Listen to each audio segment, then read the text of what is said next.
प्रतिमा, प्रतिमा, प्रतिमान, तुलना, न, नहीं, अस्ति, है। यस्य, जिसका, नाम, नाम, महत्, महान, यशः, यश, कीर्ति, है। हिरण्यगर्भ, हिरण्यगर्भ, इति, ऐसा, एषः, यह, माँ, नहीं, माँ, नहीं, हिंसीत, हिंसा करे, इति, ऐसा, ऐसा, यह, यस्मात्, जिसने, न जातः, नहीं उत्पन्न हुआ, अजन्मा, इति, इसी प्रकार, एषः, यह, है। भावार्थ: परमात्मा की कोई प्रतिमा अर्थात प्रतिरूप या तुलना नहीं हो सकती है। ऐसा कुछ भी नहीं है जिसके रूपक से बताया जा सके कि परमात्मा इसकी तरह है। परमात्मा का अंश तो सब में है, परंतु ऐसा कोई भी या कुछ भी नहीं है जिसे कहा जा सके कि यह परमात्मा के समान है। उसका नाम ही महान यश है, अर्थात उसका यश या कीर्ति उसके नाम से है। उसको तो नाम से ही जाना जा सकता है। गुणों के अनुसार उसे समझने के लिए हिरण्यगर्भ, हिंसा न करने वाला तथा न जात अर्थात अजन्मा आदि कहा जाता है। धात्वादि निरुक्त, न अव्यय, तस्य सर्वनाम, प्रतिमा, प्रति, अव्यय उपसर्ग, माँ, मापना, तुलना करना, अस्ति, अस, होना, यस्य, सर्वनाम, नाम, अव्यय, महत्, मह, महत्व होना, सम्मान करना, सत्कार करना, यशः, अस, व्याप्त होना, कीर्ति होना, यश, प्रयास करना, हिरण्यगर्भ, हिरण, प्रकाश करना, शब्द करना, गृभ, गृह, ग्रहण करना, इति, अव्यय, एषः, सर्वनाम, माँ, अव्यय, हिंसीत, हिंस, हिंसा करना, मारना, ऐसा, सर्वनाम, यस्मात्, सर्वनाम, न, अव्यय, जात, जन, उत्पन्न होना। ओम कम ब्रह्म।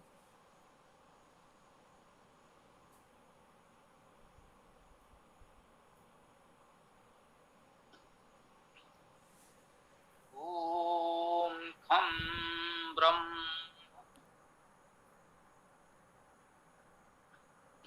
यजुर्वेद अध्याय 32 मंत्र 3 आज हम लोग प्रस्तुत कर रहे हैं।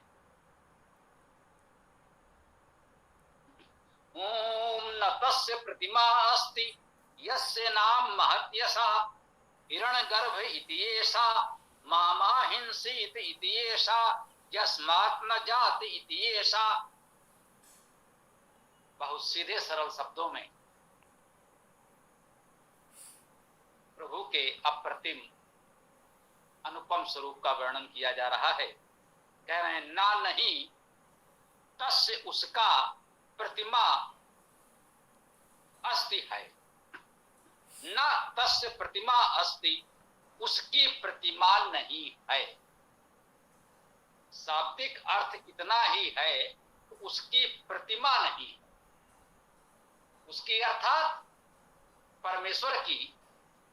वेद में समस्त स्तुतियां हम उसी परमेश्वर के लिए करते हैं।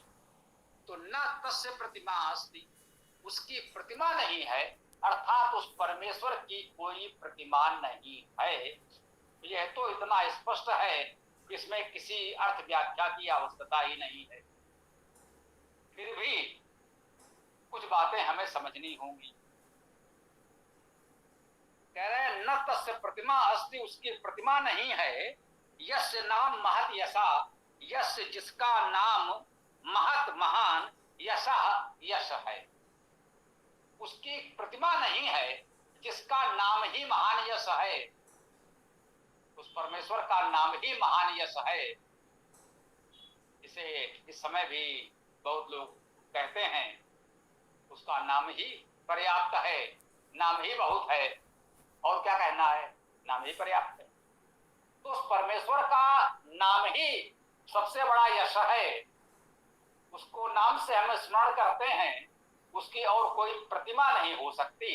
इस प्रतिमा को थोड़ा सा हमें समझने का प्रयास करना चाहिए। पहले इस मंत्र को साधारण से हम समझ लेते हैं। फिर इस पर चर्चा अवश्य करेंगे।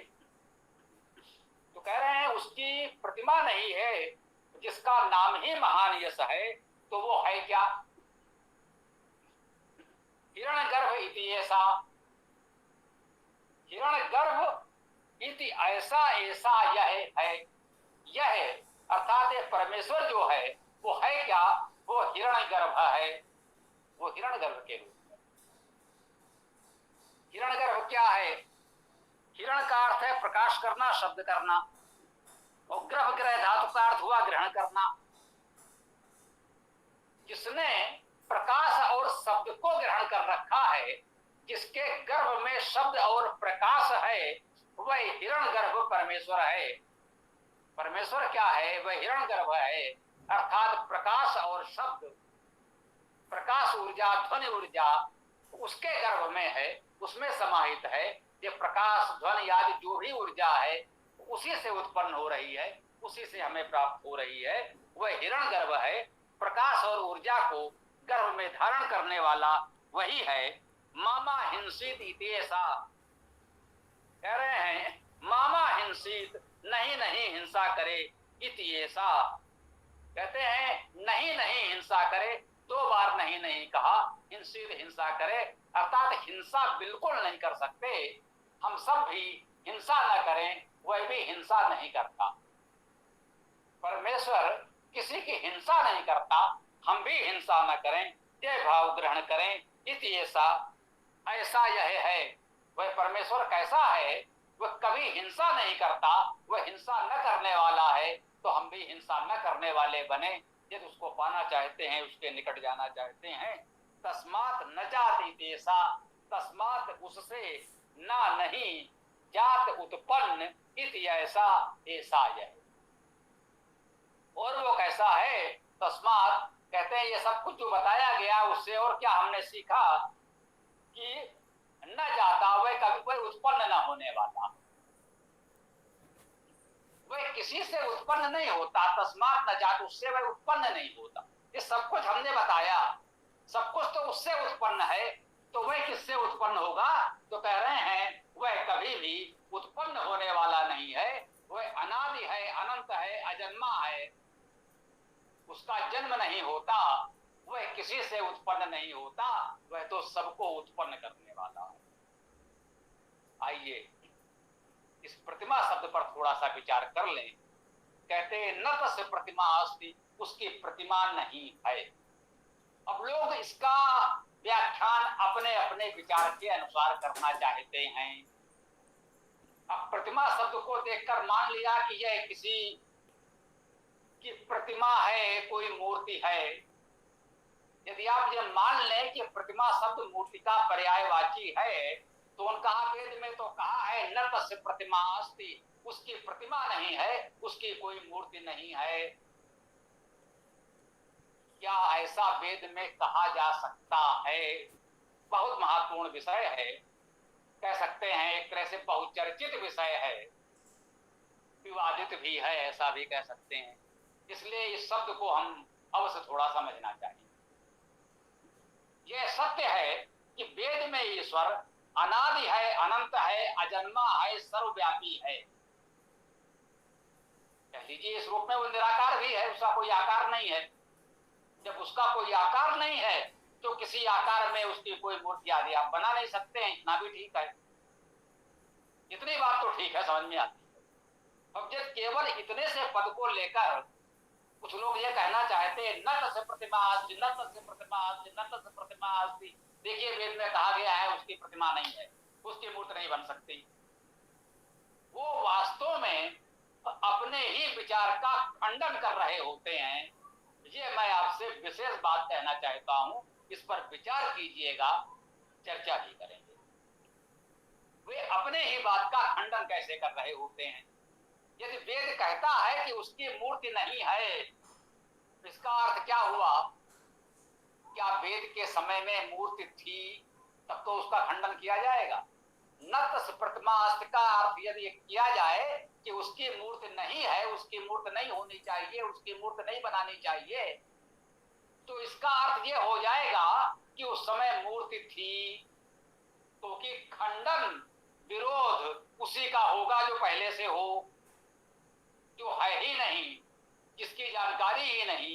उसका खंडन कैसे होगा, उसका विरोध कैसे होगा। जो बाद में कुप्रथाएं जन्मी हैं उसका वेद में उल्लेख कैसे हो सकता है। जातिवाद, छुआछूत, सती प्रथा आदि आदि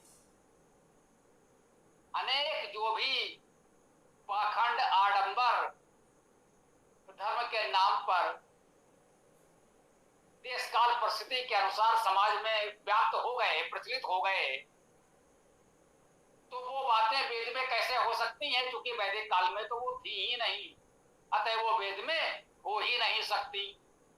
यदि वेद ये कहे कि मूर्ति नहीं होनी चाहिए तो इसका स्पष्ट अर्थ हो जाएगा कि उस समय भी मूर्ति थी। यदि वेद कहे कि छुआछूत नहीं होना चाहिए, इसका अर्थ है कि उस समय छुआछूत था, तब तो उसका निषेध किया जा रहा है। वैदिक काल में ये सब बातें थी ही नहीं, अतः वेद में इनका न समर्थन हो सकता है और न खंडन हो सकता है। जब इस तथ्य को आप समझेंगे तब वास्तव में आप सच्चे वैदिक बन पाएंगे। ऐसा न हो कि वेद के कहीं दो शब्द हमने सुन लिए और हमारे इच्छा के अनुकूल उसका कोई भावार्थ किया जा सकता है, तो बस वही दो शब्द हम लगे रटने, न तस् प्रतिमा अस्त, उसकी प्रतिमा नहीं है, सारी प्रतिमा सारी मूर्तियां हटा दो, वेद ने कह दिया उसकी कोई प्रतिमा नहीं है। मैंने कहा जरा ठहर कर सोचिए, वेद ये नहीं कह सकता है कि उसकी प्रतिमा, उसकी मूर्ति नहीं है, क्योंकि उस समय मूर्ति थी ही नहीं। जब मूर्ति थी ही नहीं तो हटाने की बात वेद कैसे करेगा। अब ये प्रतिमा क्या है, इस मंत्र में यही एक शब्द सर्वाधिक महत्वपूर्ण है जिसे आपको समझना है। शेष तो बहुत सरल है। उसने यही बताया कि ईश्वर अजन्मा है, ध्वनि और प्रकाश को गर्भ में धारण करने वाला है, हिंसा न करने वाला है, उसका नाम ही महान यश है। तो बहुत सीधे सरल शब्दों में ईश्वर के दिव्य स्वरूप को समझा दिया गया, सरलता से समझ में आ गया, उसमें किसी बहुत व्याख्या की आवश्यकता नहीं पड़ी। इस प्रतिमा में भी किसी व्याख्या की आवश्यकता नहीं है, क्योंकि इतने से पद को नतस प्रतिमा से कुछ लोगों ने बहुचर्चित और विवादित बना दिया है, अतः इसको समझना पड़ेगा। मूर्त पूजा का विरोध करने वाले, उन्हें वेद से और कोई लेना देना हो या ना हो, वो वेद न पढ़ते हैं न पढ़ाते हैं। उन्होंने कहीं सुन लिया है कि वेद में मूर्त पूजा नहीं है और इतना सा शब्द सुन लिया नतस प्रतिमा अस्ति, और उन्होंने वेद में केवल इतना ही 3 शब्द पढ़ लिए, नतस प्रतिमा अस्ति, यही पढ़ाते घूम रहे हैं। लेकिन ऐसा वेद में तो कहा है नतस प्रतिमा अस्ति।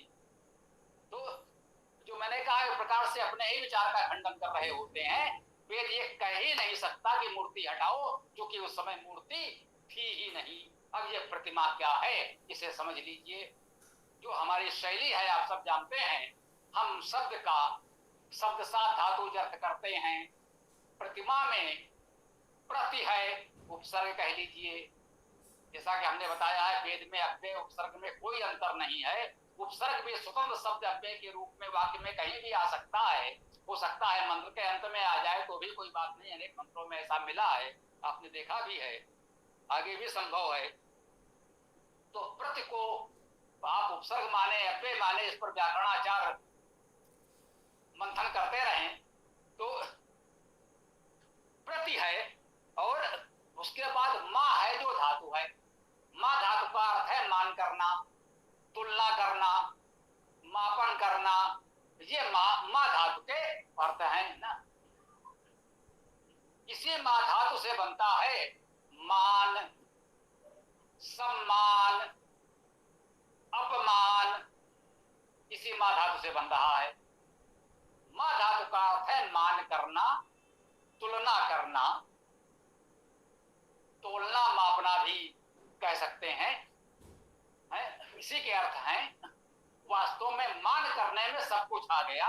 उसका आप मान करें भाई कितना है, किस तुलना करें किसकी तुलना में कितना है। आपने तौला किसी वस्तु को कि हमने कहा भाई ये कितने इकाई है, कोई हमने भार की इकाई मानी, उसकी तुलना में तौला तो हमने कहा ये 5 इकाई है, उसकी तुलना में ये 5 गुना है, ये अर्थ हो गया। तो ये है प्रतिमा। उसके प्रति कोई मान मापन तुलना नहीं हो सकती, ये सत्य है। ईश्वर का प्रतिमान क्या हो सकता है? मां धातु से क्या बना? मान बना, सम्मान बना, अपमान बना, विमान बना, और इसी मां धातु से माता बना। मात्र माता शब्द इसी मां धातु से बना। मां से अधिक मान हमारा और कौन कर सकता है? संसार तो हमारे गुण दोषों व्यवहार को देखकर व्यवहार करेगा। एक मां ही तो है, वो अपने बच्चे का अधिकतम मान कर सकती है। बच्चा चाहे जैसा भी हो, हम में चाहे जितने दोष दुर्गुण हो, लेकिन मां के लिए तो राज दुलारा है ना। तो अपने बच्चे का सर्वाधिक मान करती है, इसलिए हम उसे माता कहते हैं। माता शब्द का यही अर्थ है, इसी मां धातु से अर्थ है। तो कह रहे हैं उसकी कोई प्रतिमा नहीं, उसका कोई प्रतिमान नहीं, उसकी कोई तुलना नहीं। आप ये नहीं कह सकते ईश्वर कैसा है, पहाड़ जैसा बड़ा है। नहीं भाई, उसके विराट स्वरूप के समक्ष पहाड़ क्या है? तिनका भी नहीं है। समुद्र जैसा विशाल है, गहरा है। अरे भाई, समुद्र क्या है? उसके लिए तो एक बूंद भी नहीं है।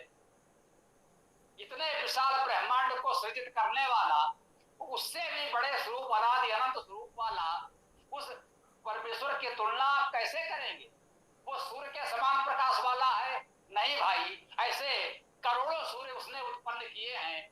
किस सूर्य के प्रकाश से आप उसकी तुलना करेंगे? उसका प्रतिमान उपमा देंगे। उपमा शब्द भी उपसर्ग हो गया, मां धातु यही आ गई। तो प्रतिमा उपमा एक प्रकार से समानार्थी हो गए, एक ही अर्थ में आ गए। तो उस ईश्वर की उपमा आप किसी से नहीं दे सकते। वो अनुपम है, अनुपमेय है। प्रतिमा शब्द से यही कहा जा रहा है कि उसका प्रतिमान, उसकी तुलना, उसका प्रतिरूप, उसके समान कोई और हो ही नहीं सकता है। क्या बताएं कि ईश्वर इसके जैसा है, वैसा कुछ संभव ही नहीं है। इसका जो मूल अर्थ है, जो वेद का अपना अर्थ है, जिसको हम कहते हैं वैदिक भाषा में, मूल वेद की भाषा में, वेद के भाव के अनुकूल जो इसका मौलिक अर्थ है, आध्यात्मिक अर्थ है, वो इतना ही है, न तस्य प्रतिमा अस्ति, उसकी कोई प्रतिमा नहीं है, उसकी कोई तुलना नहीं है, उसकी कोई उपमा नहीं है। वह अनुपम है, अनुपमेय है, अतुलनीय है। वह परमेश्वर, उसकी कहीं किसी से तुलना, समता, समानता संभव ही नहीं है। ये इसका मूल अर्थ है। अब जिन्होंने ये कहा कि न तस् प्रतिमा, तो उसकी कोई प्रतिमा नहीं है, तो मूर्त पूजा करने वालों ने सुना दिया यजुर्वेद से दूसरा मंत्र, मां असि प्रमा असि प्रतिमा असि। मां भी हो, प्रमा भी हो, प्रतिमा भी हो, और भी बहुत कुछ हो। हम वहां भी देख लीजिए, वो कह रहा है मां, आप सबका मान करने वाले हो, सबके प्रतिमान आप ही हो, सबके प्रमाण आप ही हो। देखते जाए, मां मान, सबके मान आप हो, प्रमा सबके प्रमाण आप हो, प्रतिमा सबके प्रतिमान आप हो। वह ईश्वर ही सबका मान है, ईश्वर ही सबका प्रमाण है, ईश्वर ही सबका प्रतिमान है। तो उसका प्रतिमान है और कौन हो सकता है? सबकी प्रतिमा, सबका प्रतिमान, सबका प्रमाण तो वह परमेश्वर स्वयं है। तो उसका प्रतिमान, उसका प्रमाण, उसका प्रतिमान कोई कैसे हो सकता है? इसका मूल भाव ये मैं चाहता हूं, जो थोड़े से मित्र हमारे साथ जुड़े हैं, वे वेद के मौलिक अर्थ को अवश्य समझें। वेद को कभी भी इन छोटे मोटे विवादों के लिए इस रूप में प्रयोग न करें, ये मेरा मानना है, मेरी भावना है। यदि आप समझ सकें, ये वास्तव में वेद का अपमान है। वेद इन छोटी छोटी बातों से बहुत ऊपर है। वेद परमात्मा का शब्द स्वरूप है, वेद साक्षात परमात्मा का स्वरूप है। उसे इन छोटे छोटे विवादों में न खींचा जाए, न घसीटा जाए तो अच्छा होगा। वेद को वेद की भाषा में, वेद के शब्द में, उपसर्ग और धातु के अनुसार उसका अर्थ करते हुए पढ़ें। उसका अति उत्तम, श्रेष्ठ, मौलिक, आध्यात्मिक अर्थ आपको प्राप्त होगा। जो वेद की गरिमा के अनुकूल है, वही उसका मौलिक आध्यात्मिक अर्थ है, वे हमें ग्रहण करना चाहिए। यद्यपि हम सभी मानते हैं कि वेद के आदि दैविक अर्थ होते हैं, आदि भौतिक अर्थ होते हैं, आदि ऐज्ञिक अर्थ होते हैं। अब तो हमने कहा कि कह लीजिए आदि लौकिक अर्थ होते हैं, और लोक व्यवहार में जो हम वेद की इन शिक्षाओं का उपयोग करते हैं, उस प्रकार जब हम भावार्थ करते हैं तो आदि लौकिक अर्थ होते हैं, जो हम आपको निरंतर बताते आए हैं। अनंता वै वेदा, वेद की शब्द राशि तो थोड़ी सी है, परिमित है, परंतु उसका अर्थ विस्तार अनंत है। इस प्रकार से हम उससे अनंत प्रेरणाएं ग्रहण कर सकते हैं, अनेक अर्थ विस्तार कर सकते हैं, परंतु वेद के शब्द राशि, उसका आकार तो परिमित है। मंत्र संख्या, शब्द संख्या, अक्षर संख्या तक गिनी हुई है, परंतु उसका अर्थ विस्तार अनंत है। जब ऋषियों ने कहा अनंता वै वेदा, तो उसका भाव यही था, उसका अर्थ विस्तार अनंत है, परंतु उसमें भी यही हमारी मर्यादा है कि अर्थ कितने भी कर सकते हैं, परंतु वह धातुज अर्थ होना चाहिए, धातु के अर्थ से दूर नहीं जाना चाहिए। केवल इतनी सी मर्यादा है, शेष आप जितने चाहें अर्थ कर सकते हैं। यह मंत्र बहुचर्चित है, आप सबने अवश्य सुना होगा, और यही विषय इस मंत्र के साथ जोड़ दिया गया है। तो मेरा मन हुआ कि इस विषय को आपके समक्ष प्रस्तुत कर दिया जाए, जो हमारी भावना विचार थे, जो हम इसको समझ पाए थे, जो रूप में हमने आपके समझ प्रस्तुत किया। आप इससे सहमत हो सकते हैं, असहमत हो सकते हैं, उसका आपको पूरा अधिकार है। प्रमाण वेद है, व्यक्ति नहीं है। आप मुझसे असहमत हो सकते हैं, वेद से सहमत हो, वेद का स्वाध्याय करें, जो अर्थ आपको उचित लगे उसे ग्रहण करें। इस भावना के साथ आज हम इस मंत्र चर्चा को विराम देते हैं। अब आप लोग जो भी कहना चाहें, जो भी प्रश्न हो, जो विचार हो, रख सकते हैं। ओम खम ब्रह्म, ये बोलिए, जिसको जो भी बोलना है, प्रश्न करना है, बताएं। ओम। स्वामी जी, क्या वेदों में मूर्ति पूजा का खंडन नहीं है?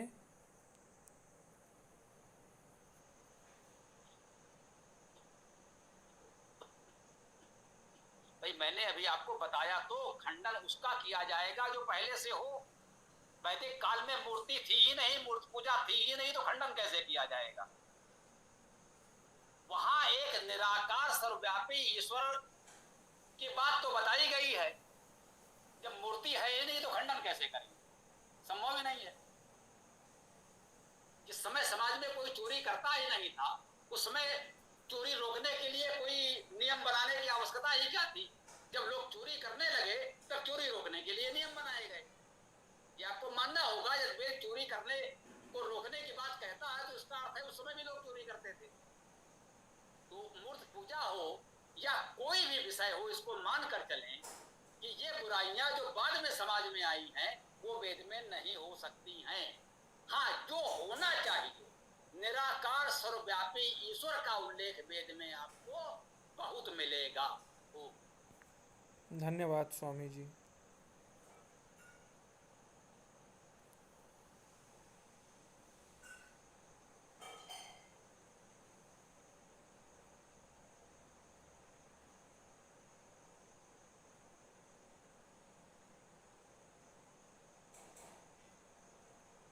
जी, किसी को कुछ कहना हो तो कहें, बताएं। स्वामी जी नमस्ते। इससे तो ये सिद्ध हो रहा है कि वैदिक काल में सिर्फ निराकार निर्गुण ईश्वर की ही उपासना थी, और इसको ये भी अपन मान सकते हैं, जो आधुनिक वैज्ञानिक लोग कहते हैं कि ये संभवतः मानव सभ्यता का उद्भव काल रहा हो। जी बिल्कुल सर, हम कह तो रहे हैं, सृष्टि के आदि में तो उसको एक प्रतीकात्मक मान ले तो ये कह सकते हैं मानव सभ्यता के आदि काल में। यदि आधुनिक मान्यताओं के साथ थोड़ा जोड़कर समझना चाहे तो ये कह सकते हैं, जब मनुष्य ने पशुवत जीवन से हट करके कुछ सोचना विचारना प्रारंभ किया, जब उसने मनन करना प्रारंभ किया, तो वो मनुष्य बना। उस आदिकाल की रचना है वेद। तो उसमें वो सरल जीवन था, उसमें इस तरह के और छल कपट आडंबर ये सब तो उसमें थे ही नहीं, स्वाभाविक है। सीधा सरल जीवन था, सीधे सरल ईश्वर की उपासना थी। ओम। धन्यवाद स्वामी जी।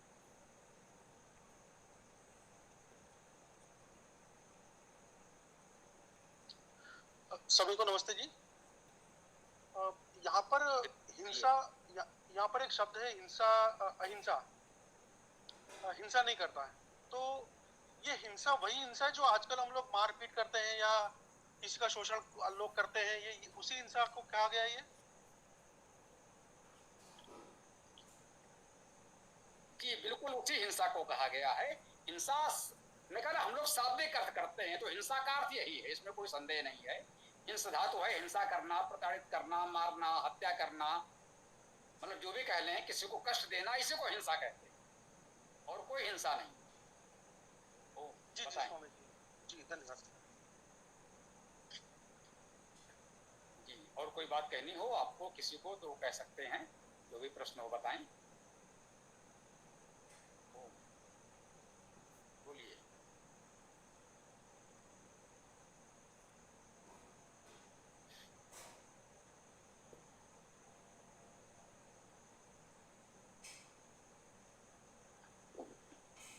हाँ भाई, जो भी लोग जुड़े हैं थोड़ा सक्रिय हों, चर्चा में भाग लेना चाहिए।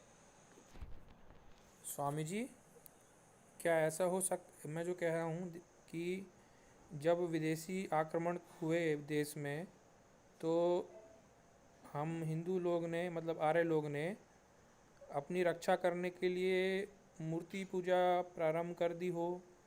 क्या ऐसा हो सकता है? क्योंकि वो लोग तो पूरा जला रहे थे, पूरा मार काट कर रहे थे, तो हमने अपनी संस्कृति को बचाने के लिए मूर्ति पूजा आरंभ कर दी। क्या ऐसा हो सकता है? नहीं, ऐसा इसलिए नहीं हो सकता है। दो बातें हैं।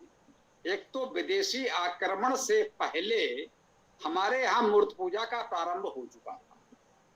विदेशी आक्रमण को ऐतिहासिक कालक्रम से आप जोड़ सकते हैं, सबसे पहले सिकंदर से। तो सिकंदर से पहले बौद्धों और जैनियों ने मूर्ति पूजा प्रारंभ कर दी थी। उसका विदेशी आक्रमण से तो कोई संबंध है नहीं, ठीक है ना। और दूसरा, मूर्ति पूजा करने से विदेशी आक्रमण से सुरक्षा कैसे हो सकती है, ये भी विचार नहीं है। मूर्तियां तो सुरक्षा कर नहीं सकती, न कर पाई, न कर सकती थी, न कर सकेंगी। ये जड़ मूर्तियां अपनी सुरक्षा नहीं कर सकती तो हमारी सुरक्षा क्या करेंगी?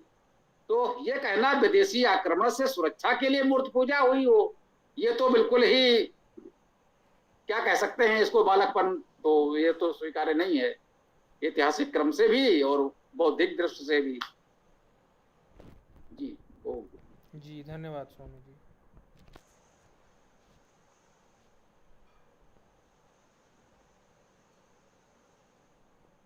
जी बोलिए हरि जी। जी, मूर्ति पूजा का तो रामायण काल में भी उद्गम मिलता है और महाभारत काल में मिलता है। तो इसका मतलब ये हुआ है कि रामायण काल आते आते मूर्ति पूजा आरंभ हो चुकी थी।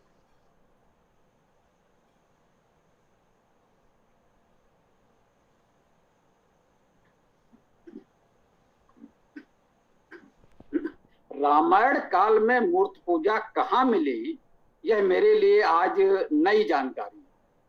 अब तक हमको किसी ने ये कहने का प्रयास नहीं किया, अब तक कहीं मेरे सुनने में ये नहीं आया कि रामायण काल में मूर्ति पूजा थी।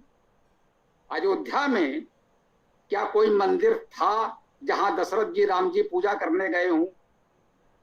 चित्रकूट में राम जी किसी मंदिर में पूजा करने गए थे? पंचमटी में कोई मंदिर था क्या जहां राम गए थे? राम अयोध्या से लंका तक जाते हैं, लगभग पूरा देश पदयात्रा करते हैं, कहीं किसी मंदिर में तो नहीं गए। ऋषियों के आश्रम थे, राम जहां भी गए ऋषियों के आश्रम में गए, किसी मंदिर में तो नहीं गए। वाल्मीकि रामायण तो छोड़िए, तुलसीदास जी के रामचरितमानस में भी राम को यही कहा है कि ऋषियों के आश्रम जाए जाए सुख दीन। वो ऋषियों के आश्रम में जा जाकर ऋषियों को आश्वस्त कर रहे थे कि आप भयभीत न हो, हम आ गए हैं आपकी सुरक्षा के लिए। यदि आपको कुछ लोगों से कष्ट था, कुछ लोग आपको कष्ट दे रहे थे तो हम आपकी सुरक्षा करेंगे। राम ने आश्रमों में जा जाकर लोगों को, ऋषियों को आश्वस्त किया, किसी मंदिर में तो वो पूजा करने नहीं गए। ये वाल्मीकि रामायण में तो बिल्कुल ही नहीं है। और आजकल कल्पनाओं में कोई कुछ लिख देता हो तो अलग बात है। महाभारत में संपूर्ण राष्ट्र का वर्णन है।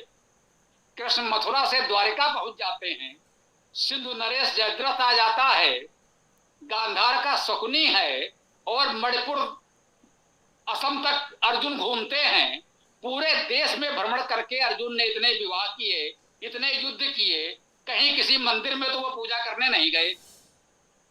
उस समय तो अयोध्या में राम का जन्मभूमि मंदिर होना चाहिए था ना, जहां पर अर्जुन भी जाते, कृष्ण भी जाते, युधिष्ठिर भी जाते, राम के जन्मभूमि मंदिर पर पूजा करते कि भाई ये हमारे भगवान राम जी की जन्मभूमि है।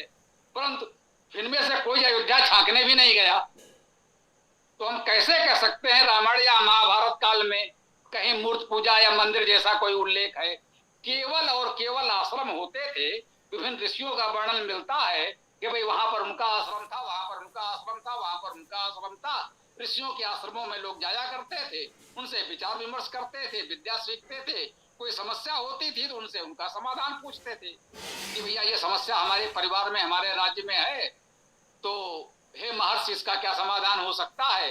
तो यही सब चर्चाओं के उल्लेख रामायण में और महाभारत में अब तक हमको मिले या लोगों से सुनने को मिले, तो अब तक तो हमारी जानकारी में यही है। शेष जैसा भी आप लोगों को कुछ मिला हो तो ठीक है भाई, उस पर विचार किया जाएगा। ओम।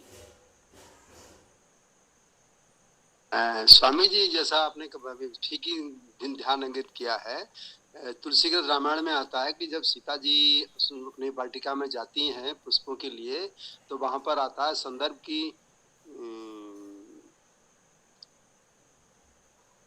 हसी मूर्ति माला खिसकानी। तो उससे संकेत मिलता है कि वहां पर संभवतः कोई मंदिर था जिसमें वो पूजा करने गई हैं। और महाभारत काल में भी जब कृष्ण जी का रुक्मिणी विवाह से पूर्व उनको हरण करने का आता, तो वहां भी उनके नगर के बाहर जो था मूर्ति पूजा के किसी देवी प्रतिमा की मूर्ति के बारे में है कि वहां मंदिर में पूजा करने जाएंगे, उस समय आप हमारा हरण कर लेना। हाँ, ये मेरे लिए रुक्मिणी वाला प्रसंग तो नवीन जानकारी हो सकता है। जरा महाभारत में देखिएगा, क्या वास्तव में वहां ऐसा कुछ है? क्योंकि महाभारत के विषय में बहुत कुछ प्रचलन में है। अंधे के अंधे ही होते हैं, बहुत प्रचलित है, परंतु महाभारत में ये कहीं है ही नहीं। एक उदाहरण के लिए बताया, ऐसे महाभारत के विषय में बहुत सी कथाएं प्रचलित हैं जो वास्तव में महाभारत में है ही नहीं।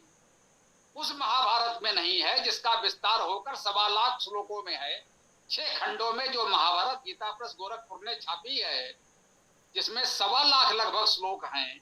इतने विशाल महाभारत में भी वो प्रसंग नहीं है, ऐसे बहुत से जो जनता में बहुत प्रचलित हैं। तो महाभारत के विषय में तो यही कहेंगे कि जो भी हम लोगों ने जाना है महाभारत से नहीं, लोगों से सुनकर जाना है, तो अच्छा हो महाभारत को मंगा लें और उसमें खोजने का प्रयास करें कि वहां ऐसा कुछ है भी कि नहीं। पहला चरण तो ये है। और दूसरी बात ये भी है कि पूरे महाभारत या पूरे रामायण के हमें उस प्रवृत्ति को देखना होगा, और यदि कहीं एक स्थान पर कोई छोटा सा ऐसा उल्लेख आ भी गया है तो ये आपको मानना होगा कि मूल महाभारत का आकार जितना था उससे तो कई गुना विशाल आकार इस समय है। तो जब इतनी सामग्री जोड़ी गई है तो हो सकता है कुछ सामग्री इस तरह की एक आध उसमें प्रक्षेप हो गई हो बाद में, तो उसका निर्णय ऐसे ही हो सकता है कि पूरे राष्ट्र में, पूरे समाज में, मुख्य प्रसंगों में क्या स्थिति है। जब कहीं कोई मंदिर के अवधारणा नहीं है तो किसी एक स्थान पर अचानक दिख जाता है, तो इसका अर्थ तो यही होगा कि वो जोड़ा गया है, छेपक है। अन्यथा यदि मूर्ति पूजा का विधान होता तो जैसा कि हमने कहा अयोध्या में राम जन्मभूमि मंदिर होना चाहिए था। परशुराम को भी अवतार माना जाता है, उनका भी कहीं जन्मभूमि मंदिर होना चाहिए था। राम से पहले भी अवतार हुए हैं, कृष्ण से पहले कितने अवतार हुए हैं।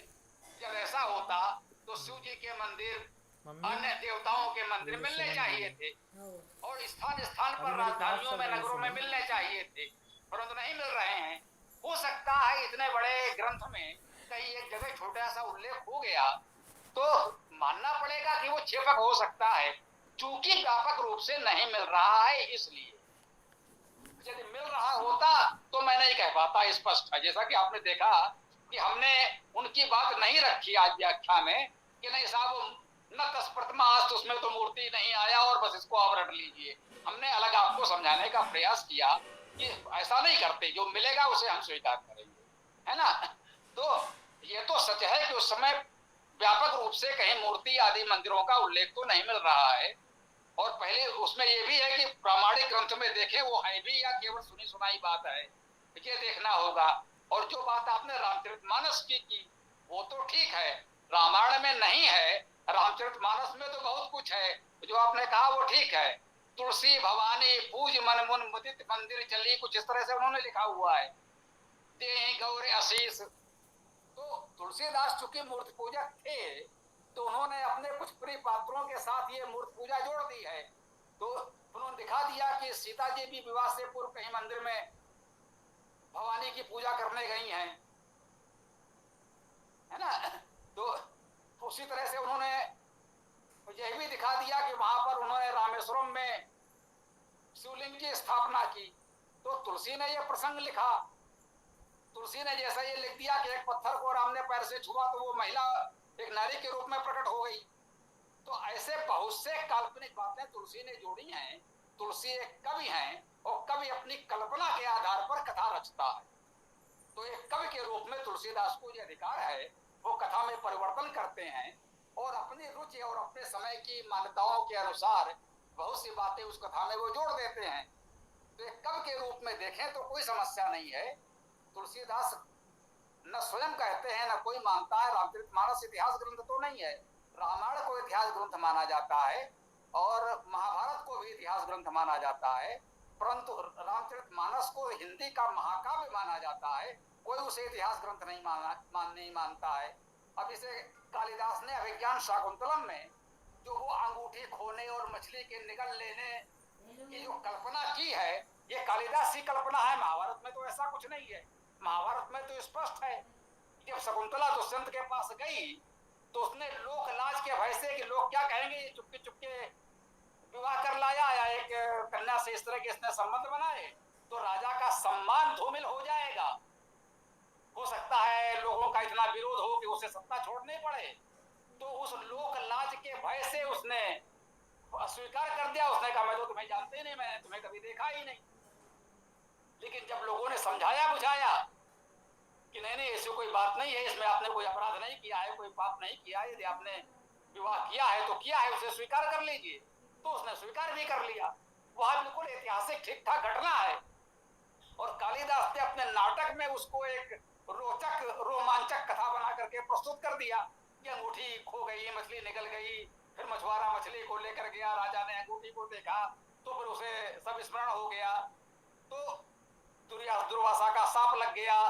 तो ये सब कालिदास की कल्पना है और कवि को ऐसी कल्पनाएं करने का अधिकार है। तो अभिज्ञान शाकुंतलम को संस्कृत का श्रेष्ठ नाटक माना जाता है, इतिहास नहीं माना जाता। रामचरितमानस को हिंदी का श्रेष्ठ काव्य माना जाता है, इतिहास नहीं माना जाता। हमें ये अंतर भी समझना होगा कि रामायण महाभारत तो इतिहास माने जाते हैं, लेकिन इन काव्य ग्रंथों को नाटकों को हम इतिहास नहीं मानते। वो कवियों की कल्पनाएं उसमें होती हैं और हो सकती हैं, अन्य कवियों में उससे भी अधिक कल्पनाएं की होंगी, तो वो तो स्वाभाविक है। ओम। धन्यवाद स्वामी जी, आपने बहुत ही विस्तार से इन चीजों का विश्लेषण किया। गुरुजी, श्राप और वरदान जैसी कोई चीज होती है? जी क्या कहना चाह रहे हैं? अभी आपने एक वर्णन किया था, तो उसमें श्राप या वरदान जैसी कोई चीज होती है क्या? श्राप या वरदान जैसी कोई चीज होती है? जी मैं वही बता रहा हूँ, श्राप या वरदान जैसी कोई चीज, जैसा कि अभी कहा गया, तो ये कवियों के रचनाओं में, काव्यों में और नाटक में बहुत अतिरंजित होकर आया है। वैसा तो नहीं होता कि किसी ने जैसे कुछ कह दिया और चमत्कार के रूप में कहें तो पत्थर हो जा और फिर खड़े खड़े वो पत्थर हो गया, तो ऐसा कुछ संभव नहीं है, ऐसा कुछ वास्तव में है भी नहीं। जैसा कि मैंने कहा हमारे प्रामाणिक वैदिक साहित्य में इस तरह की असंभव कल्पनाएं हैं भी नहीं। शाप का अर्थ है अपशब्द कहना, किसी पर क्रोध करना, या कह लें उसको दंडित करना। ये महर्षि हैं, यदि कोई नियम तोड़ता है समाज का, उनका अपमान करता है, ये भी समाज का नियम तोड़ना हुआ। महर्षि हमारे लिए सम्मानित हैं। कोई उनका अपमान करता है या समाज की स्थापित मान्यताओं को, हमारे धार्मिक नियमों को, नैतिकता का उल्लंघन करता है, तो ऋषि उसको दंडित करता है, उसको एक दंड देता है, तुमको इतने समय तक ऐसा रहना पड़ेगा, ये करना पड़ेगा। तो ऋषि ने उसको ये साथ दिया कि अब 1 वर्ष तक तुमको ऐसे रहना होगा। तो वो बिल्कुल वैसा ही है जैसे कोई न्यायालय उसे निर्णय देता है और उसका उसे पालन करना पड़ता है। जो ऐतिहासिक और वैदिक साहित्य में वर्णन मिलता है वो शाप ऐसा ही है, वरदान ऐसा ही है, जो बिल्कुल व्यवहारिक रूप से संभव है। वरदान देने का यह ऐसा नहीं है कि उन्होंने वरदान दे दिया और एक व्यक्ति बिल्कुल कह सकते हैं कि चमत्कारिक कुछ हो गया। वरदान का अर्थ यही समझिए जैसे हम आशीर्वाद देते हैं, हमें बड़ों का आशीर्वाद चाहिए, बड़ों से आशीर्वाद लेते हैं, और सच्चे मन से यदि हम किसी महर्षि की, अपने से बड़ों के, माता पिता गुरुजन की सेवा करते हैं, तो सच्चे हृदय से उनका जो आशीर्वाद निकलता है वो वास्तव में हमारे लिए वरदान हो जाता है। बहुत से हमारे दुख संकट उससे कट जाते हैं, इतना तो ठीक है। लेकिन वही जो कहा कि कवियों की कल्पनाओं में बहुत अतिरंजित होकर जो साप और वरदान दिखाई पड़ते हैं, ये व्यवहारिक रूप से संभव नहीं है और वैदिक साहित्य में कहीं ऐसा कोई वर्णन मिलता भी नहीं हो। जी धन्यवाद गुरुजी। मेरा छोटा भाई है और यहाँ उत्तर भारत में अच्छा प्रतिष्ठित कवि है, तो उनके साथ में कई अच्छे प्रतिष्ठित कविताओं में उन्होंने मेरे छोटे भाई ने कविता रची है, ज्ञान का सार है लाडली राधिका, कृष्ण आधार है यदि विश्व के, तो कृष्ण का आधार है लाडली राधिका।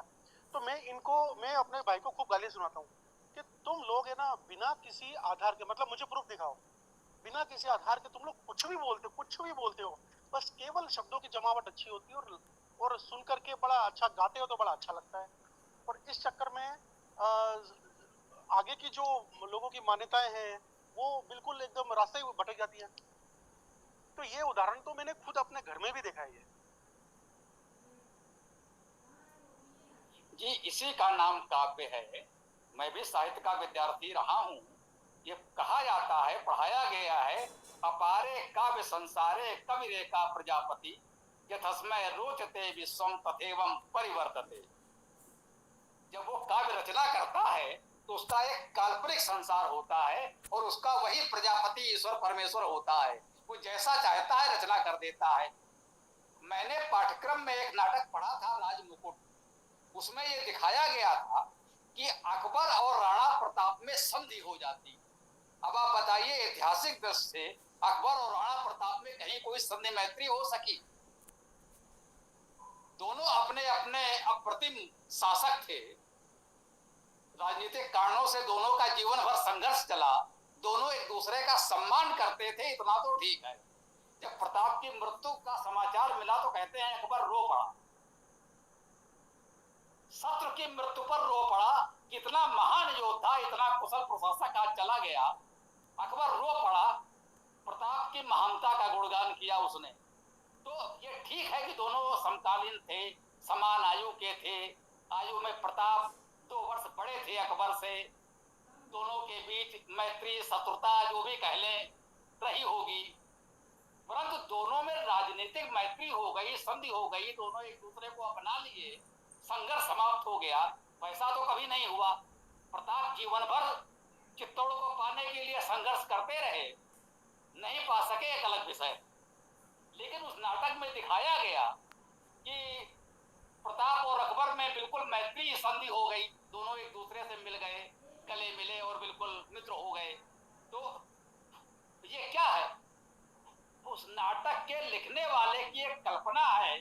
उसने सोचा कि वाकई ये दोनों महान समकालीन शासक यदि मिल गए होते, इनमें मैत्री हो गई होती, तो राष्ट्र के लिए कितना अच्छा होता। ये उसकी कल्पना है। दूसरा कवि इससे सहमत नहीं हो सकता है, वो अपनी कविता में इससे विपरीत कुछ और लिख सकता है। दोनों के बीच कितनी शत्रुता थी उसको बढ़ा चढ़ा कर वर्णन कर सकता है। तो वो तो कवियों का है, वो कुछ भी कर सकते हैं, उनका कोई भरोसा नहीं है। जो आपने कहा बिल्कुल ठीक है, वो कवि कुछ भी कर सकता है, तो कवियों को इसकी छूट है। तो यही है, काव्य को काव्य की तरह पढ़ें, उसका आनंद लें, उसको इतिहास या धर्म बनाने का प्रयास न करें, इसी में हमारा हित है, हम यही कह सकते हैं। ओम। स्वामी जी। बहुत बहुत धन्यवाद स्वामी जी, अति उत्तम। स्वामी जी।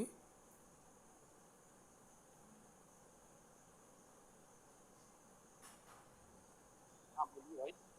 स्वामी जी, हमारे परिवार में और गांव में ऐसा कहते हैं कि ज़्यादा मत बताया करो, नज़र लग जाएगी या हाय लग जाएगी। कृपया इस पे थोड़ा सा बता दीजिए। भाई ये क्या कहना चाहते हैं, कोई और कुछ बताएगा इनको? मतलब अपने साधनों की, अपने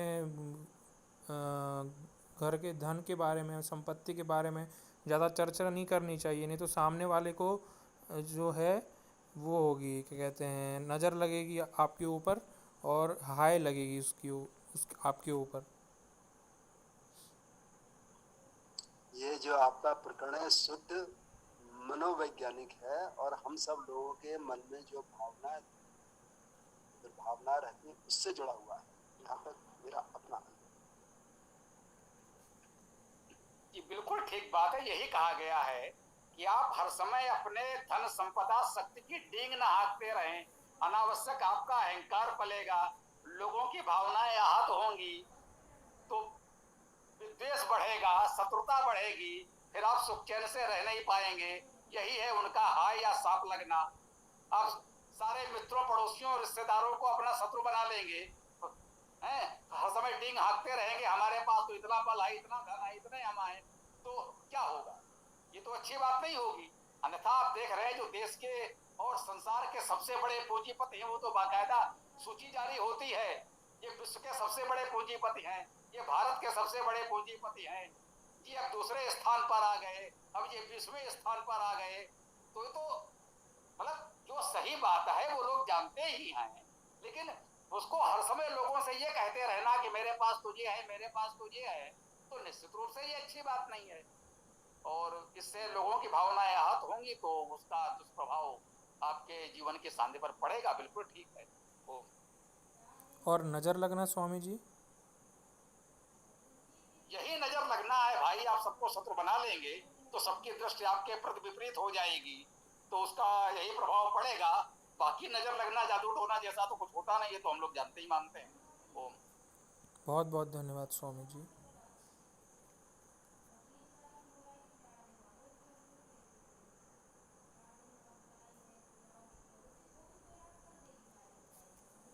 जी, तो किसी का कोई महत्वपूर्ण प्रश्न हो तो ले सकते हैं, अन्यथा अब समापन कर सकते हैं, पर्याप्त समय हो गया है।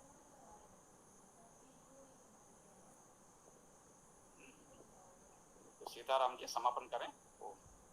जी स्वामी जी, समापन की ओर बढ़ते हैं। ओम यो असो आदित्य पुरुषः सो असो अहम ओम खम ब्रह्म ओम खम ब्रह्म। नमस्ते सभी साथियों को।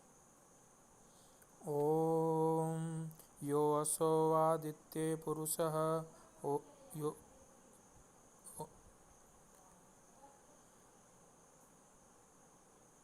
ओम इसमें बोलिए, इसमें ओम यो अशो आदित्य पुरुषः सो अशो अहम ओम क्रम ब्रह्म सभी को सादर नमस्ते जी। ओम खम ब्रह्म सबको सादर नमस्ते।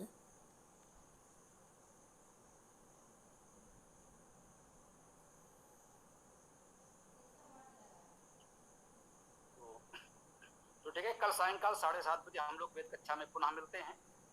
तब तक के लिए गुरु जी एक रिक्वेस्ट है। जी बोलिए। गुरु रिक्वेस्ट ये है कि जब हम चर्चा करते हैं बाद में आपके समझाने के बाद में जिस टॉपिक की तो उस समय जो पेज है ना वो डिस्प्ले होता रहे, जिससे कि है ना हम भटके ना और उस पेज को देख करके और भी कई सारे क्वेश्चन आ सकते हैं मन में। तो वो पेज गायब हो जाता है ना, तो वो फिर थोड़ा भूल से आते हैं। चलिए भाई देखिएगा, इसीलिए निवेदन किया गया है, ये पुस्तक रहेगी तो और भी सुविधा रहेगी, फिर भी जो संभव है वो प्रयास किया जाए। लगता है कि मैंने व्याख्या समाप्त हो गई, अब तो जो चर्चा होगी तो उसको हटा लेते हैं, तो सुविधा लगती होगी, जी जी जी कर सकते हैं, कोई बात नहीं, नहीं तो कोई समस्या नहीं है, जितना संभव हो बनाए रखिए, कोई समस्या ना हो तो हम लोग मिलते हैं। ओम स्वस्ति, ओम नमस्ते, ओम खम ब्रह्म, ओम खम ब्रह्म, ओम